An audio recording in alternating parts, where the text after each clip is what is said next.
All right, hello there. So this is first part of kind of just working through Khan Academy for the new science standards for physics. So let's just jump right into here. This is Unit 1.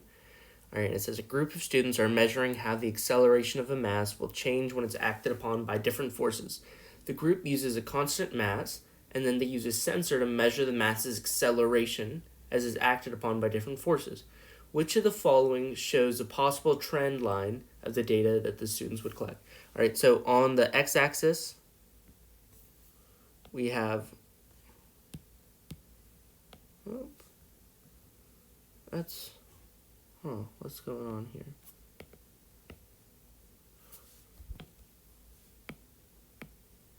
Okay, there we go.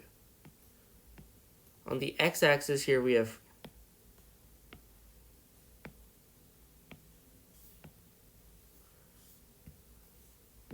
Okay, so on the x-axis, we have force, and on the y-axis, we have acceleration.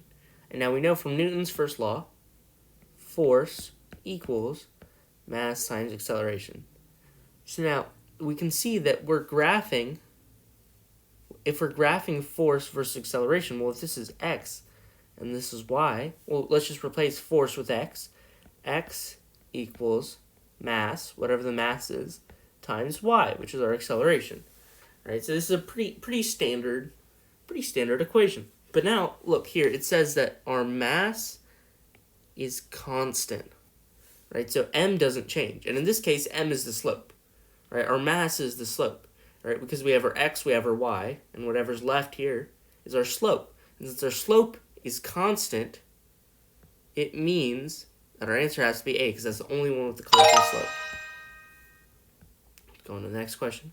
Right, a 45 kg cart full of groceries rolls into a 20 kg empty cart. After the collision, they both move in the same direction, with the full cart at a speed of 1.5 and the empty cart at a speed of 4.2. Which equation could be a correct model of the total momentum of the two-cart system after the equation? All right, cool. So now we know that momentum is P, and we know that in a collision, it tells us that this is a collision, momentum is conserved, which means that there's the momentum at the beginning, right, when the carts, before they collide, and the momentum at the end after they collide is the exact same. Okay, so now which one shows the momentum of the two carts after the collision? All right, so okay, let's look at it here. I'll put this one right. It says after the collision, they move in the same direction, and the full cart has a speed of 1.5. The empty cart has a speed of 4.2. So we have two. So they move in the same direction, which means they either are both negative, like in A. So either both minus minus, or they could also be positive positive. But it cannot be answer choice B because this has a positive and a negative, but they're moving in the same direction. All right, so we know it's either A or C. So now let's figure this out.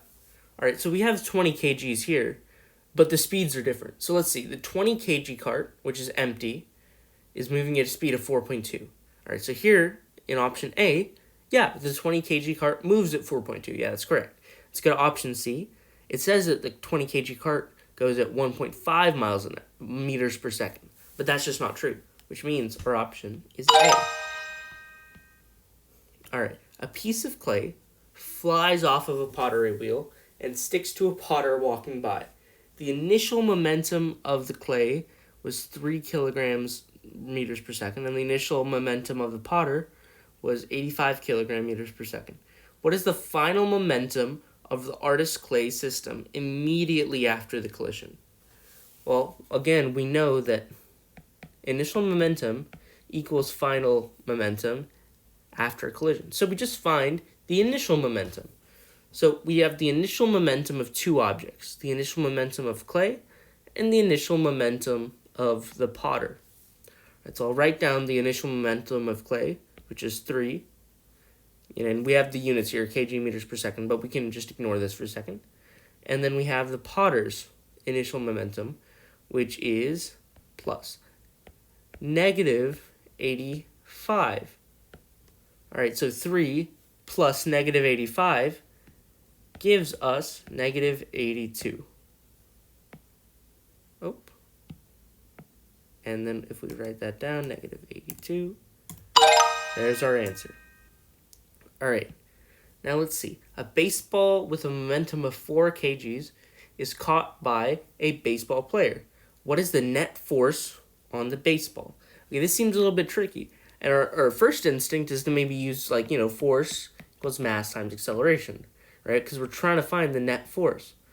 The thing is, we don't know the mass and we don't know the acceleration. So this is actually extremely difficult to use. What we can use is we can use momentum. So now, momentum is mass times velocity, and this doesn't help us. But momentum, the change in momentum, rather, is, you could say change in mass times change in velocity, or you could also say net force times time. Okay. So now what is change in momentum? Change in momentum is final minus initial. Right? That's how much it changed. So now it starts off with 4 kgs, so we know the initial, but what's the final? Well, the baseball stops, so we know the final is 0 meters per second. All right, awesome. So we have 0 minus 4 means our change in momentum is negative 4.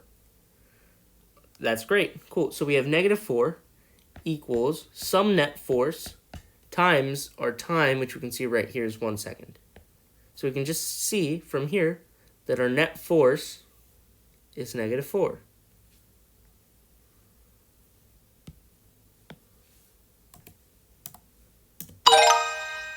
Awesome.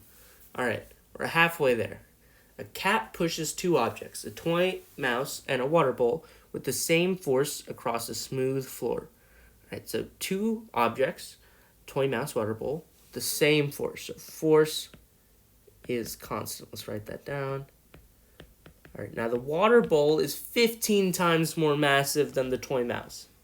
All right, so let's say mass water equals 15 times mass of the toy.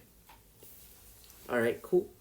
Now, how do the object's accelerations compare? Now, again, we look at Newton's law, force equals mass times acceleration. So now force is the same. So the only thing that could affect the acceleration is the mass. So now, if the water bowl is 15 times more massive, we might say, oh yeah, the acceleration is 15 times more. But you have to realize that mass and acceleration are on the same side, which means if you have more amount of stuff, it takes more energy, it takes more force to push that stuff. So, and this actually, you can see this in the equation if you think about it, that the more mass you have with the constant force, the less it accelerates. And, this intuitively makes sense to us. If you have a really heavy item, it takes more force to push it than a really light item. So because the water bowl is 15 times heavier, or 15 times more mass, it'll have 15 times less acceleration.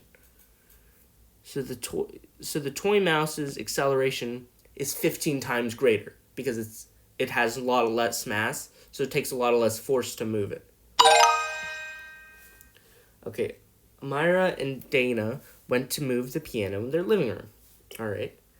Amira pushes from behind with a force of 300 newtons. Dana pulls from the front using a rope with a force of 200 newtons. The piano has a mass of 180 kgs, and the friction force of the floor in the piano is 230 newtons. All right, now this is a lot of information, and it seems a little daunting, but let's start by drawing a free body diagram. So this little dot here represents our piano. All right, now we see that Dana is pushing it. All right, so let's say that we're pushing it to the right. Let's assume that they're trying to move it that way. So now Dana pushes from behind. So there's a push force coming from behind of 300 newtons. There's also a pulling force coming from the front of 200 newtons. So we have those two forces, and we also have a friction force of 230 newtons. So now, why is friction going in the opposite direction this way, right? Why doesn't it go with the other forces? Well, friction is just the force that comes when two objects rub against each other, right? When their molecules start to interlock with each other a little bit. So and because of that, friction is always opposite to the motion. So whatever way you're trying to move, friction is going to slow you down. And that's just in the nature of how it works, on the physical level, right? So if we're trying to move the piano to the right, well, our friction force is going to be to the left. Versus if we try to move our piano to the left, our friction force will be to the right. So that's why friction is on that side of the equation. But anyway, now let's actually try and do something with this. So let's calculate the net amount of force. Right? So net force. So in total, that means in this scenario, how much force is going to the right, how much force is going to the left. So we'll say all these forces going to the right, they'll be positive. So we have a positive 300, we have a positive 200, and this pesky little friction force here, that's our negative 230. Right, and you do some math there, and you find the net force is 270 newtons. All right, so now we can use our force equals MA equation, and we can say that 270 newtons equals the mass, 180, times acceleration. Cool, so now we just do 270 over 180 to get A. Cancel out the zeros, divide both sides by 9, so you get 3 over 2 meters per second squared for acceleration. Right, if I'm doing my math right? Yeah, it should be 3 over 2. To the nearest tenth. Oh, okay. So 3 over 2, it's 1.5. That is our answer.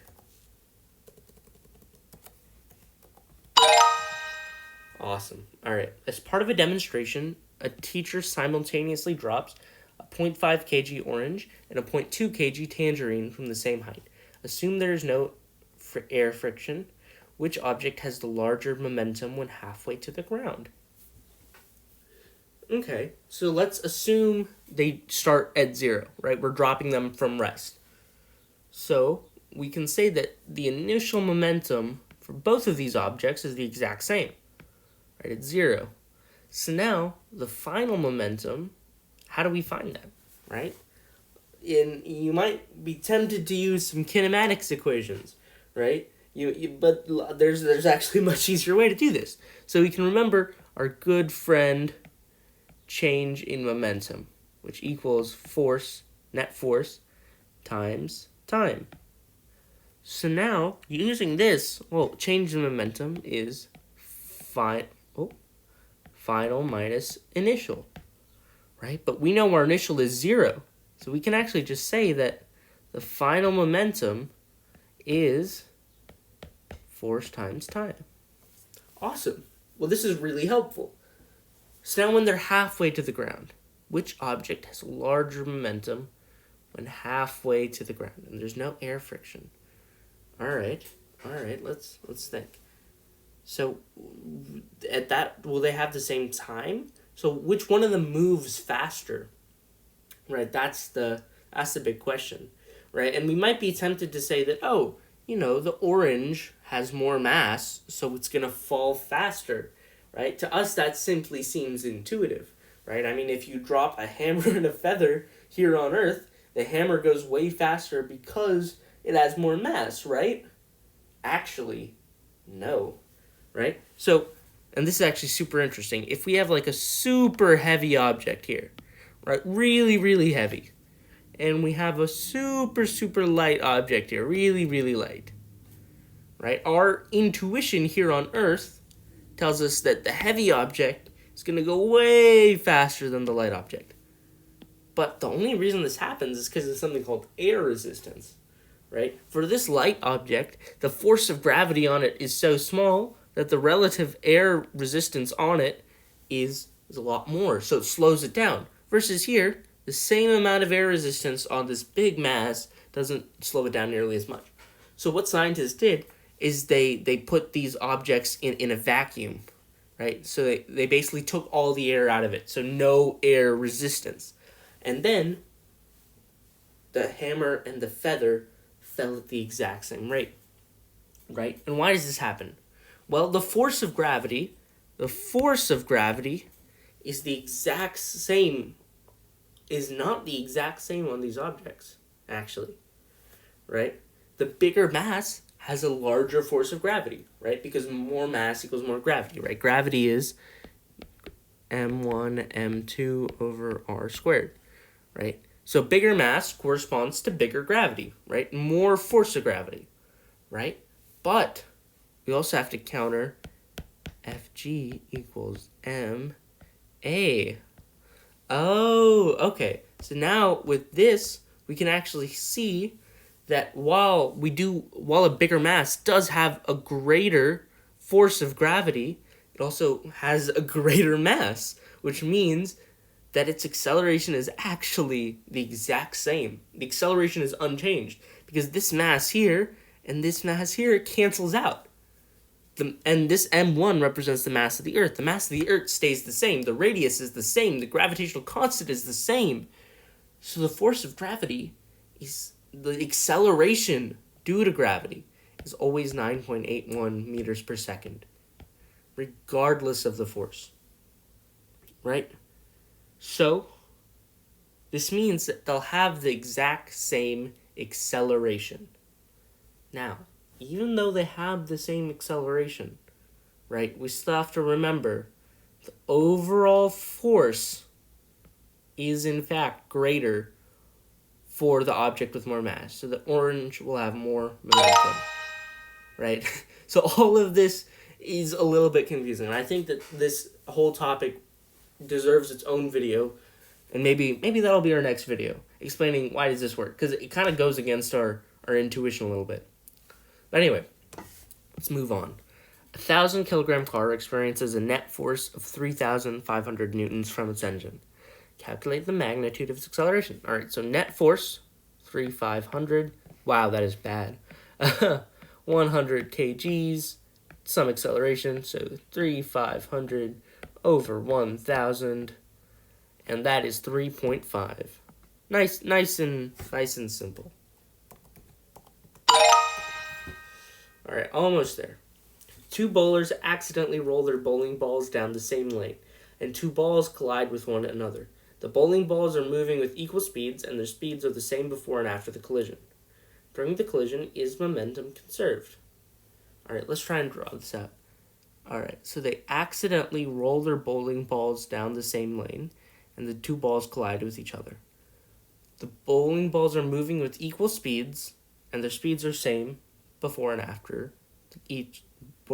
the collision. Okay. So is momentum conserved? Well, we know that their mass doesn't change. There's no change in mass. And we know that their initial momentum is equal to the final momentum because their velocities are constant, right? Their velocities don't change, which means their momentum doesn't change. So is momentum conserved? Yes. Yes, momentum is. So we can immediately cross out B and we can cross out D. All right, so now we need to find out why. Is it because kinetic energy is not conserved? Well, not necessarily, right? Kinetic energy can be conserved sometimes if in these equations, right? So during the collision, is momentum conserved? Yes, and I'd say because there's no external force, right? When the bowling balls collide, right, we have two bowling balls here. When they collide, let's call this one A over here. Let's call this one B. So B exerts a force on A, and A exerts an equal opposite force on B. But there's nothing else interacting. Now, technically, there's probably some friction of some sorts going on, but we're not really thinking about that right now. All we're thinking about is these two bowling balls are colliding, and when they collide, I mean, the only thing that's kind of going on is that they're hitting each other. There's no net force, so momentum is conserved. All right, final question. A red wagon with a mass of 7 kilograms is moving with a velocity of 4 meters per second, straight towards a blue wagon at rest. The red wagon's mass is 7 times the mass of the blue wagon. The final velocity of the red wagon is 3 meters per second. What is the velocity of the blue wagon immediately after the red wagon collides with it? All right, so first of all, let's try and find our masses. So mass red wagon is 7. And we know that the red wagon is 7 times the blue wagon, so mass blue wagon must equal 1. All right, so we know what mass is. And we know that momentum is mass times velocity. So we find the initial momentum would be mass red plus its initial velocity plus mass blue times its initial velocity. So IB, IR. And then that should ideally equal mass red velocity final red plus mass blue times velocity final blue. All right, now that's a lot of stuff going on. Let's try and clean that up a little bit. All right, and let's say red is 7, blue is 1. Red's initial velocity is 4 meters per second, and its final velocity is question mark. Blue's initial velocity we know to be 0. Oh, sorry, it said red's final velocity is 3 meters per second. Blue's initial velocity is 0, and its final velocity is question mark. So that's what we're trying to find. So from here, it's actually pretty simple.